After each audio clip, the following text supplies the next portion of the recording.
Hey there, everybody. Welcome back to another episode of the Build Your Copywriting Business podcast. Hey there, Kate. Hello, hello. Hello. Today, guys, we are going to talk about a really important part of client management, of client relationships. And I think the first part of it is not going to surprise you. In fact, you might even go, well, of course, I'm definitely doing that, or I'm going to do that with clients. But I think the second part is the part that makes the first part actually work. So if you hear the first part and you're like, okay, stick with us, because that's just the entry point.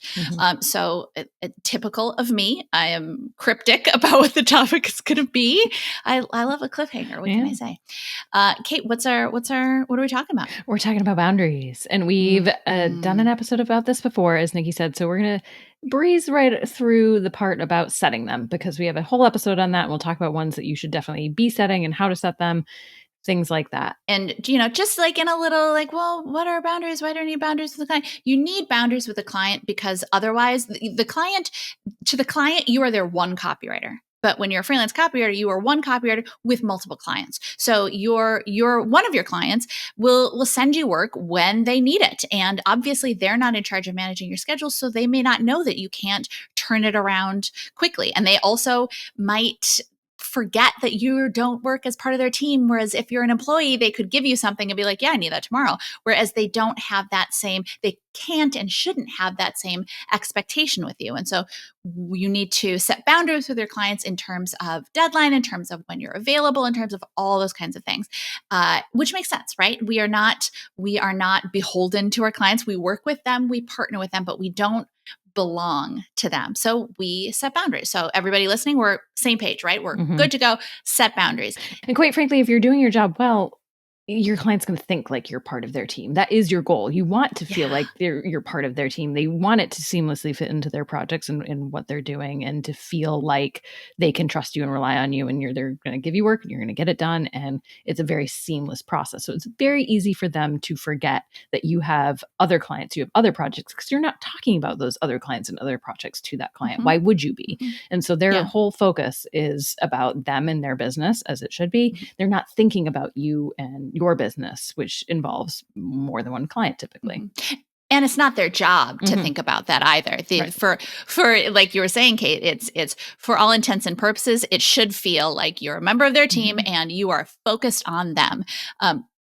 It's not their job to think about your other clients, but of course it is your job to think about not just your other clients, but also your schedule. You don't want to set yourself up to the point where you have so much work coming in and you're not saying no to clients. You're not giving them, telling them when you can take work and when you can't take work, so that you are not just working full-time, you're working beyond full-time. Or if you have another full-time job and you're doing copywriting part-time, that you're working all of your evenings or all of your weekends. Nobody wants to be in that scenario. So setting boundaries, and boundaries could be as simple as telling clients, all right, if you want me to, I can't turn around work any faster than 48 hours. Or if you give me a project, well, now I can't think of one of the ones I always say is, if a client comes to me and says, hey, we would love you to work on this, I'm like, great.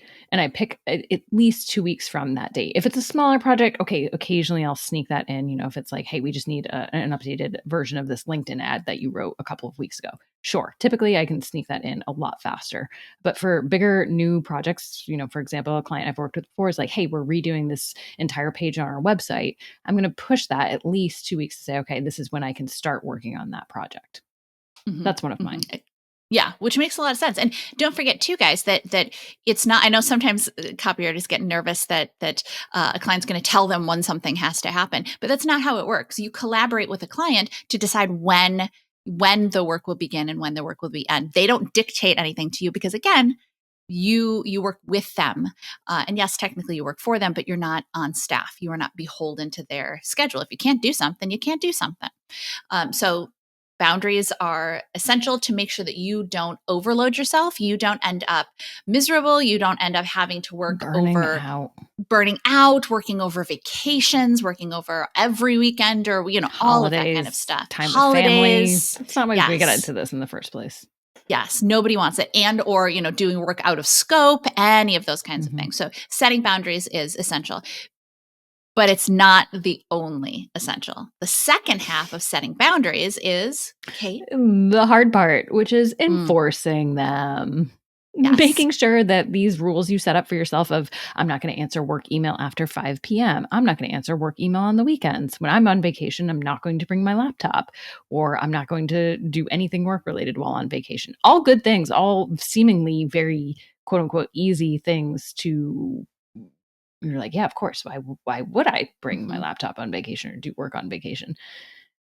But it's all too easy, friends, to let your boundaries slide. And then they're not boundaries. They're just they're goals that you're working towards that you're not actually achieving. Yeah. And I think it's also especially easy to let those boundaries slide when it comes to our clients. I think that we all being nice, friendly, helpful, professional people think, well, if I set a boundary with my client, they're going to respect my boundary. But that's not necessarily the case. If you set a boundary that says, if you want me to work on this before I leave for vacation next week, you have to have it into me by Thursday end of day. Well, if they send it to you on Friday, enforcing that boundary means reaching out to your client and saying, thank you so much. I just received this. As I said in my previous email, I needed to get everything in by Thursday, so I'll be able to get to this when I get back from vacation. And that's a very difficult email or thing for a lot of people to say. I think what I see time and time again, and Kate, I know you do as well, is we see people saying, well, I set this boundary, but then they sent it through anyway, and so I just did it, and now I'm super overloaded. I've been that person, so don't feel like this is unique to you in experience. We all have been there. Exactly. And at the same time, too, I say this with so much love, with nothing but love, because again, we have all made this mistake. We have all been there. But if you set the boundary of you have to have it in by Thursday, they get it in by Friday, and you do the work anyway, and you're overloaded, that's on you. Because you have to enforce those boundaries. Also, too, the message that you're sending when you set a boundary and then you don't enforce the boundary is that none of your boundaries mean anything. If you tell them, oh, I have to have this work in by Thursday, you do the work when it comes in on Friday, then what they learn is that your boundaries aren't all that strong. And then it actually benefits them to push those boundaries a little bit. Well, she said she's going to leave for vacation. She said that she needs it in by Thursday. Yeah, she said that last time though, and we got it to her the day after and she was still able to get it done. So let's just send it through to her anyway. And from the client side, that makes sense, right? Like, well, we still need this done. I know she said that was a boundary, but she was able to do it last time. Exactly. Let's just send it to her and see if she can sneak it in. From the client side, that makes sense. And unfortunately, on the copywriter side, what's happening is, but I set that boundary and they're not respecting my boundaries, and now I have to do this right. Well, and then you get resentful as the copywriter, thinking that your client is they're a bunch of jerks. Which, quite frankly, it doesn't even really matter what the client's thinking. Whether they're like, "Oh, she might be able to handle it," or "Oh, she might not." Half the time, the client probably doesn't remember what you said to them. You have to remind them constantly, and so that's the first thing I would say is that I think we come from a place of we want our clients to like us, we want them to respect our work. Quite frankly, respecting our work and respecting us as professionals comes with us enforcing those boundaries. And the more that we can practice enforcing the boundaries, the easier and easier it'll get for us when we realize there aren't actually any bad consequences. And if there are, is that a client we actually want to work with? Because if you're going on vacation, you're reminding a client a month out, maybe 3 weeks out, maybe you're doing every week, you're just reminding them up until the day before. And hey, as a reminder, I'll be out starting tomorrow. If they continue at that point to, while you're on vacation, hey, can you get this done? You don't answer that email. You answer it when you come back. And if they don't want to work with you after that, that's not going to happen is all that's to say. I think we come at it as if our clients are, again, they're not a bunch of jerks. They're human too. They have a lot on their brain. They're not remembering what we said to them maybe one time. And it might feel like to us that we're reminding them constantly, but for them, it might be just enough and it might not be enough. And so the more that you can remember that they're just human too, the better all of this will feel. Mhm. Well, and also too, yes, if you're working with a solopreneur, then that solopreneur is making all the decisions. But certainly, not all of our clients are going to be solopreneurs. You may be working with someone within an organization who is getting directives from their boss, and they may say, "Oh, our copywriter is going to be going on vacation, so I can only send through stuff to them until Thursday evening." And their boss may be saying, "Yeah, I understand, but send it through to her anyway on Friday." See if she can do it, send it through to her anyway on Friday, which then your contact is in a tough position, right? What would you do in that scenario? In that scenario, you would probably do the same thing. Maybe you would think to give it the context of, I'm so sorry, I saw your email. My boss wanted me to send it through anyway, just in case you can do it. But if you were in that contact scenario, you probably would do what your boss told you to do, right? Your allegiance is not to your freelance copywriter. It's that kind of stuff happens all the time. Nobody is in a silo, right? Everybody has various pressures working on them. But again, it's still important in that scenario to enforce it. Like, yes, your client and your client, and there may be your client has pressures on them. And it's still appropriate to say, absolutely, totally understand. But and because also too, by the way, if you said that Thursday was your deadline, was the cutoff, you probably built it that way because you have other stuff that you need to get done. This was not like an artificial, whether you have other projects you need to get done, whether you need to pack for your trip, get your house ready for your trip, or whatever. You set that boundary for a reason. That boundary, that deadline wasn't an arbitrary deadline. Now, yes, are there times when you can maybe do like if your client says, I'm so sorry, my boss, is there any way this is at all possible? There may be, and obviously this is a moment of using your discretion. If it's going to be something quick and if you genuinely do have the time, then maybe let them know, by the way, that this is an exception, and say, I would never normally do this, but I understand that so this one time I can make this happen. But you have to let them know that it is an exception and it's not going to happen again. Because again, anytime that you don't enforce those boundaries, all it does is teach your client that you don't have that your boundaries are nice suggestions. They're not actually boundaries. And I wish there was an easy button for enforcing this and making it feel good to enforce boundaries. It's not going to until you do it. And then you realize that it's okay and there were no negative consequences. You've probably heard Nicki say it before. You don't gain confidence before you take the action. You gain confidence by taking the action. And this is another one of those scenarios where you have to do that to say no, or to say, yes, and I'll do it at this time, not at this time that you missed a deadline or missed.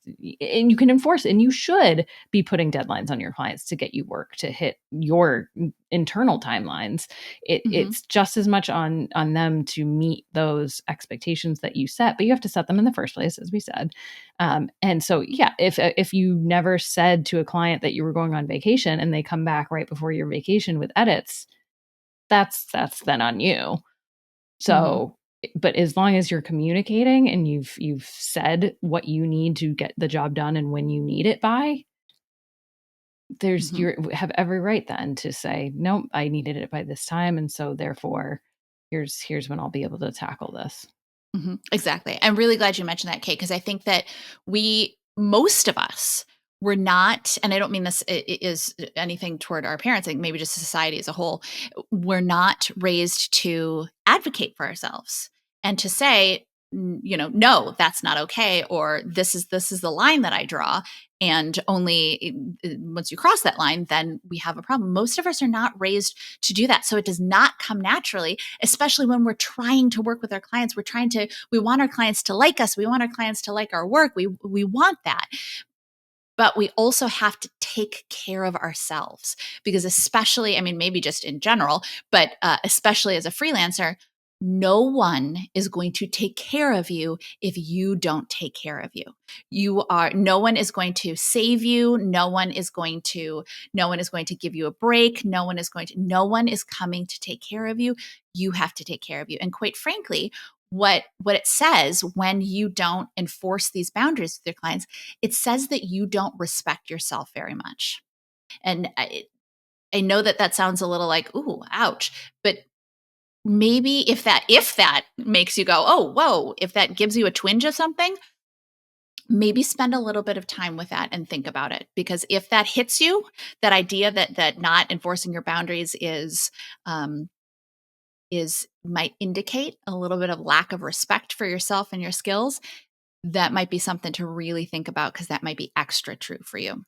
Yeah, I think that's a really good point, because I do think this crops up. It crops up for copywriters of any skill level and experience level, I will say. We see it, people that have 5 years of experience still having a hard time setting boundaries. But I think it's extra hard when you're just starting out. Maybe it's with your first client or your second client or your third client. When you're just starting out, it feels extra important to deliver the best service possible to your clients. And so you want to say yes to everything that they ask of you. But part of gaining that experience and gaining that trust and confidence in yourself is by setting the foundation for having those boundaries from the get-go, and not having to enforce them later. Especially if you've worked with a client for on an ongoing basis, it's going to be a lot more difficult for you to have those conversations with them a year down the line if you've been operating a certain kind of way with them, and they've learned, you've trained them to expect a certain level of service from you that, quite frankly, they don't need. No no copywriting project is an emergency. No copywriting project is so dire that you need to burn out and build resentment towards your work and towards a client. And that might be something too, is if you're feeling any of that burnout or resentment, that can be a good indicator to, hey, maybe you just need a vacation. That's what it always is for me. But also to relook at how you're running your own business, and saying, am I enforcing boundaries? Do I even have boundaries in the first place? And am I adequately enforcing them? And that goes, if you aren't freelancing and you're in an office environment, the same thing happens there. I think it can feel, as freelancers, it's trickier because we're used to being employees typically. Many of us have never freelanced before. And if you're freelancing for the first time, it can be a very hard transition to advocating for yourself, because in an office environment, you maybe never felt like you had the ability to do that. You're getting paid, you're in the office, they're paying you to do a certain type or level of work, and that's it. But even if you are in an office environment, you should be advocating for yourself, and whoever you report to, your manager, your supervisor, you need to be able to have those conversations with them to say, hey, I'm so happy to do this work. I'm so excited about this project. I genuinely have concerns about the timeline, or I have concerns with my vacation coming up, that I'm going to be able to deliver this in time, and the quality is going to be what you expect and what I expect of myself. And come at it like that as a conversation. If anything, advocating for yourself doesn't have to feel painful, selfish. It shouldn't come. Yeah. I feel like we saddle ourselves with guilt with these types of conversations, when we're just having conversations to function as humans. Quite frankly, it's like a basic. Well, think about it this way. I think we have such a hard time advocating for ourselves, right? But let's imagine that you, maybe it's your best friend, or let's imagine you had an employee, and all of a sudden you're looking at this employee's schedule, and this employee can't do all of the stuff that they've been scheduled to do, and their boundaries set with clients, but those boundaries, you would take care of that employee, right? If your employee was going, I can't do this, you would go, okay, no, you should not have to do all of this. We'll figure it out. If you can't, if it feels selfish to take care of yourself in that way, again, maybe something to think on. But if it does feel selfish to take care of yourself that way, imagine what you would advise a friend to do. Or if you had an employee, imagine what you would do for that employee. Sometimes it's easier to think about how we would advocate for other people if we can't advocate for ourselves in that same way. And if that reframe helps, then think of it in that way. But again, to your point, Kate, no one is going to get better at it if they don't keep doing it. And I know that it's like, well, but if I set boundaries, good people will not go over my boundaries. They will. It's nothing to do with them really being good, really though. good people. Yes, not exactly. Exactly. Really good people will go over your boundaries, or will try to push your boundaries, and the thing is too, is that they're they're in their silo, right? They don't know that all of your other clients are also pushing those boundaries, or right. And you'll have some clients that won't push boundaries at all. That'll be fantastic. You'll have some clients that seem to push every single boundary, and that's a good exercise in keeping those boundaries in place and enforcing those boundaries. But it's all about, it all comes back to taking care of yourself and respecting yourself, and like you were saying too, Kate, the more that you enforce boundaries, the better you learn to enforce boundaries, the more that you feel respect for yourself. And also, quite frankly, too, the more that your clients get it. And I don't want to say that they will have more respect for you, but they certainly won't have less. We'll put it that way. Okay. So, not easy, but absolutely something that you have to practice. It's going to come up again and again in your business. I wish I could tell you it wasn't going to. It's going to, but I will also say that it's for the best when it does. When you have to enforce these boundaries, it is good for you, for your growth as a professional and as a person. So if you are watching on YouTube and you've had an experience like this, or maybe you learned something more, definitely leave us a comment. And of course, if you are listening on Spotify or on Apple, then leave us a review. We read all of this stuff. We read all of it. So let us know what you thought about this one. And with that, we will catch you guys in the next episode. Bye, everybody. Like what you heard? Hit subscribe so you never miss a video. And if you're ready to take the first step toward becoming a copywriter yourself, sign up for a free video training right here.